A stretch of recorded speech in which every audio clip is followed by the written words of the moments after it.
general thoughts? Just a lot of pride. A lot of pride in these two guys here. A lot of pride in the team. You know, I thought we played hard. I thought we gave everything we had. I think ultimately a little bit of size got us, especially early on. Number 23 was tough. Obviously, Price was tough. You know, they're good players. Hard to keep them off the boards, but you know, a couple shots here and there, and maybe the outcome's different. But really, really proud of our effort. You know, in the region. Really proud of our effort down here in College Park, and we're walking away with our head held high. I would think you were expecting probably an up-tempo game. Were you surprised that the way kind of their style was a little bit. You know, I know the average, I think, 65 or whatever points they average. You know, so we felt it was going to be an up-tempo game. I felt the tempo favored us tonight. We definitely wanted to, you know, play a half-court game with them, and you know, they're tough in the half-court too, though. You know, they got some size. They got a couple bigs. They got a couple guys who knocked down some big shots. Number 5 knocked down some big shots as well. You know, but I think it's the game that we had to play to give ourselves a chance to win tonight. Talk about the final quarter. You guys were up 33-32. This is a lot of left. What do you guys set up? You know, when you get to that point in the game, you know, we're playing our style of defense. You know, and I tell you, it's a possession or two where it just dramatically changes the game. You know, if we go up by a point or two, then we can continue to play the way we want to play. They ended up going up a couple points, and then we've got to come out and guard them. You know, and their athleticism, they're tough to number 1, number 5, Price, obviously. You know, so we had to come and spread out. You know, it was tougher for us to guard them in the open court like that. You know, and I think that's probably the difference in the game. There's a possession or two like that, just kind of swung, and then they knock down the foul shots. You know, that's always a key basketball game. You just still take some positives out of the season getting here? I mean, we were 22 in a row or whatever we were. You know, we had a 23-win season, over 1,000 points here. I mean, one of the best players I've ever coached. Both of these guys are tremendous players, and we'll be playing basketball, you know, after they leave me. I'm not looking forward to them leaving me, but they're tremendous basketball players, but more importantly, they're tremendous people off the court, and they've been great leaders for our program. I think they've taught a lot of the kids in our community how to play basketball, and you know, and how to be good students as well. Can you talk about, Zach, this looking back and reflecting on the season? What kind of season you guys had? Yeah, it was a great season. Obviously, going against he was coming to Comcast and the winning Comcast, but really just getting here was just an awesome journey. Going 2-2 at the beginning of the season, we all looked at ourselves, looked in the mirror, and really decided what we wanted to do, and we came together, gelled, followed coach's lead, and it was just a tremendous season. Season we'll never forget. And the experiences through playoffs, coming to practice on our day, going to Comcast, it's just wonderful and something I always remember. Zach, you're 3 of 18 from the field tonight after such a prolific scoring night last night. Was there something defensively you think they did really zero in on you, or were the shots not dropping? I mean, shots are gonna fall every night. Just Saturday's a state championship game. I mean, hats off to them. They did good defensively. They were face guarding me. I still got the shots, just weren't falling in that Saturday. You know, whatever, you just gotta keep helping me do more from them. You guys shot 35%. Was that a season low?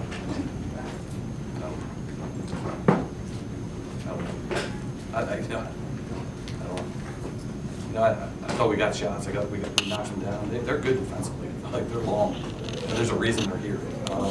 They're a very good basketball team, and you know, when they're in that 2-3 zone, you know, they put a little 1-3-1 a little bit tonight. You know, the shots that we typically get without a hand in our face, you know, they were contested all night long with their length. You know, so you know, part of it's in playing 32 minutes at night. You know, so that's part of it. But the other part of it, you have to give, like Zach said, you got to give credit to them. I don't necessarily think we had a bad shooting night. I think it was a good defensive effort by those guys too. How do you feel about going into next season with losing most of your starters? We're confident. You know, our JV team won 19 or 20 games. You know, we're just going to kind of hopefully learn some lessons that these guys taught them, and we'll move forward. And you know, we'll enjoy this, and then we'll look forward to next season a little bit later. Good, thanks, guys. Appreciate it. Winning the state title. Well, first of all, I'd like to give make a shout out to Century. 2 great games for them, beating Central last night, and then really a real competitive game tonight, taking us down to the wire. So hats off to them. I think like all season, we kind of wore them down toward them. They started missing shots, and we made enough shots and made enough free throws at it. But we're very excited to bring the second state title back to Patterson. A lot of people were a little surprised with your style, slowing the game down like that. I mean, you're kind of a full court team. Right. How important was it to get a lead early so you could dictate the terms of the game? Well, it's really, I mean, we practice it every day. We call 50 passes, we're moving and backdoor cuts and stuff. We just thought we could play, we matched up better if they had to extend their man-to-man. So our thing is that we had to lead. I mean, it's part of the rules. Whether we like it or not, it's part of the rules. Quince Orchard did it the other night against Wise, holding the ball for 45 seconds a minute possession. So my thing is to hold it, force them to spread it a little bit more, and I think they have a hard time covering us, which they did. Coach, only had 9 turnovers tonight. Right. I mean, just how important is taking care of the basketball? Well, it's very important. You know, Marvin and Mungo had the other night, I think 7 and 5, between them 12. That's one thing we stressed yesterday and today about keeping control of the ball. The pace, you know, they weren't the type of team that pressed you, so I wouldn't expect a lot of turnovers anyway. But we've probably been averaging only 12 or 13 turnovers all year. Chris, you scored 6 of the team's first 8 points, really established yourself. Talking about starts you got off to, got your team on to. Well, we were shooting around today, and all my coach was like, I have to make myself known, have a big game, and make them feel my presence. And we like the matchup that they put on me, so I just had to establish that one, establish my game. Reflect on the season and winning this championship. Talk about it. It's a long season, a lot of ups and downs, but I like this team. This is probably the best team I've been on since I've been here. Just the competitive nature, and that we're so young, but you can tell that it's something we still experience. You guys really earned this, and you never had there in the fourth quarter. Yeah, but it's just battling. And my coach will tell you that conditioning, we condition a lot, so we just wear them down and wear them down. Coach, 5-10 years ago, Patterson and basketball weren't really synonymous. You really kind of built a basketball culture on Kansas Street. Talk about what you've been able to do in your time there. It's really a team effort, and that's why I brought these 2 gentlemen on my left. Coach Oliver's been with me for 6 years. Mr. Ben, our principal, has been 6 years. So, you know, we can't operate in the school without our principal supporting it. He's big on sports, saving young people's lives. So he's big. So it comes from our leadership from him, give them the freedom where I can operate the way I like to operate. But without that, when I took over 11 years ago, it was, hey, you know, you guys only won 2-3 games a year. 11 years, we won 5 regional titles, 2 state titles, and 2 city titles. Last night, I was fortunate to pick up my 200th win, which we were real proud of. But it's really, you know, it's about the guys we deal with. You know, I got a great coaching staff, the best coaching staff in the state. Derek Oliver is one of the best assistants, if not the best assistants in the state. And I give them a lot of freedom. They understand their roles, and we play our roles to a T. And then you got to have talented players. You know, we've been blessed and fortunate to have some of the best players in the state. So if we haul that together, you know, it's not easy. If you come down here, it's, they don't give away state championships. It's not like you come to the door and say, I like one of those, and they say, okay, here it is. You have to battle and fight, and we fought tonight. And I think we did enough to do that, and we're very excited for it. You start 4 sophomores. How unique is that? Did this win at all with a lineup or just roster that's, you know, very underclassmen heavy? Well, it's something we talked about during the year. You know, amongst ourselves, between Marvin, Mungo, Deshaun Jones, and a couple of other young guys, wouldn't it be special to go back to back to back? You know, I mean, we got to get that first one, you know, before they can go 3 in a row. Yeah. So we've had those conversations internally, and you know, in the future looks bright for Patterson basketball. So that, you know, that's part of it. We also stress on the other end about our academics and stuff. You know, I mean, I'm prouder of these guys. A couple of Price and Mungo are both honor roll students, which is important to us. 7 of our 11 guys are on the honor roll. Our team GPA was over 3.0. So those are winning for us. You know, our guys do the right things. We preach them good karma versus bad karma.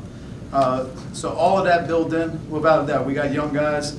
But with nowadays, with the number of games that play on the AAU circuit, a lot of these sophomores are really more experienced. And then we had role guys. Chris has been down there 3 times, really stepped up, 13-10 tonight, 13-9 last night. Understanding what it meant to be down here for the 3rd time, and I was joking about the 3rd time being his charm. But having that experience under the big lights, Chris, to perform very well, that was very important. And we got role guys like Isaiah Clemens, who spent all summer in the gym bettering his game. The kid maybe had 2-3 minutes a game last year. Here he is starting, and we don't take him off the court. So without a doubt, a lot of young guys mixed in with veterans, but we're extremely excited for the future. Piggybacking on that, Gerard and Marvin, what was it like for you guys to be in this situation at sophomore? Good. I started at St. Francis, man, on JV. Come up there and said, just to win the state championship. Felt good. Talk about those big free throws that you guys made in the game, having the ball in your hands when the game on the line. I mean, how was that having the coach still that trust in you to be the man to shoot those free throws? I'm the point guard, so he expects me to go get the ball and finish those free throws. That's why we went over before we came and shit. Can you go back to the point? You guys really did it during this out.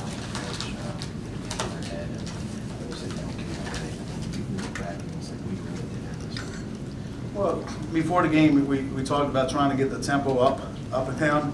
First quarter, 18 points, so we're feeling good. Second quarter, we only put up 4 points, so like, what in the world is going on? When we go for 18-4, and then next thing you know, the game gets shortened and it gets tighter and tighter, and then it becomes a possession game, which really we wanted to create it up and down. But I think we created enough of it up and down with pressing. Zach Tucker's a hell of a player, number 3, so it was really about wearing him down. We thought last night with them playing an up and down game, the whole game against Central, and him controlling the ball maybe 90% of the time, that we would send double teams at him and really chase him over the court, all up and down the court, and tire him out. And I think we did that toward the end tonight. You won the 200th game, but I guess the 201 will be Oh, about that, it's the last week. Nobody's winning. If we didn't win this one tonight, nobody could care less. I could care less about the 200th game. You're going to this one a lot longer, I think. Right. Well, I mean, my 100th win before was state semifinals. Really? The year we won 2012, and then 101 actually ended up being the Thomas Stone game that we won it. So it ended up being the same thing. Hopefully we won't have to wait another 5 years to get the next one. You guys have any questions over for our principal too? Our assistant coach? You got something for them, Mark? Derek, what are your thoughts on this? I know it's been a while. You've been an integral part of here. Your son's done big things with Patterson. Just what are your thoughts on getting that ring? A great feeling, man, for our school, our fans who've been supporting us all year. And these guys, man, did a great job, our sophomores, and I'm more happy for my seniors, man, for them to go out, winning everything and getting ready for the next step. But a lot of thanks go to Mr. Benton, our principal, like Coach said, and he backs us and supports us 100%, man. Coach Derek, what's the science behind y'all recruiting? Y'all probably recruit the best in the city, so what's the science? Well, recruiting is legal, so we don't recruit anybody. We go after a lot of 8th graders. I think our history says that we do well with transfers. So I think when you're struggling or if things you don't feel right at St. Francis or Nematha, that Patterson has a good history. They also have a good history of guys going to school and doing well academically. So we've become a real good option for a lot of guys. Coach Baseline, Coach Oliver is on the AAU circuit. So without a doubt. That's what I was speaking, just on the AAU circuit, just how y'all get guys in. I mean, basically, a lot of guys buy into me because I'm hands-on with a lot of them, and a lot of the parents trust me. So, it's pretty much, like you say, if it's a bad situation somewhere else or if they just out of middle school want to come, a lot of people trust me, and, I put 100% trust in my coach, man, because I know he's going to get the job done in the school and on the court with the guys. So, it speaks for itself. That's what, with Coach Oliver, we have Coach Bell, who's been with me for 7 years. He's been in the community for, maybe 25, 30 years, doing conditioning for a lot of AAU programs. We have Coach Seth Hoffman, who's been with me for 6 years, does a lot of stuff. And then Kevin Simpson's been with us for 2 years. So it's really, we got a tight-knit group. I look at these guys as my brothers, their family. I would do anything for those guys. How much different is this this championship win than the one that you had in 2012? Well, it's different. The first one, I felt more pressure on because, with Akil, you were expected to win. This year, when we came out and St. Francis beat the crap out of us by 30-something, you question things. What are we doing? But we knew if our guys would listen, we have a track record. There's a reason why we won 75% of our games. So our guys went to work. Hey, it's about the time you lose about 30-some points, they put your head down and just get to work. And it kind of just snowballed, like I talked about last night. Throughout the year, you could see the consistency, and I felt more comfortable. The expectation. We won a game, Perry Hall, they were ranked number 2, beat Lake, beat Dunbar, but you're still in the back of the mind, I see this vision of being lose by 30-some points, which was the worst loss in my career. But as we got deeper into February, I said, hey, this team is ready to go. Physically, mentally, the way we played defense, I thought, hey, we're right there for a state championship, and why not this year? Let's talk about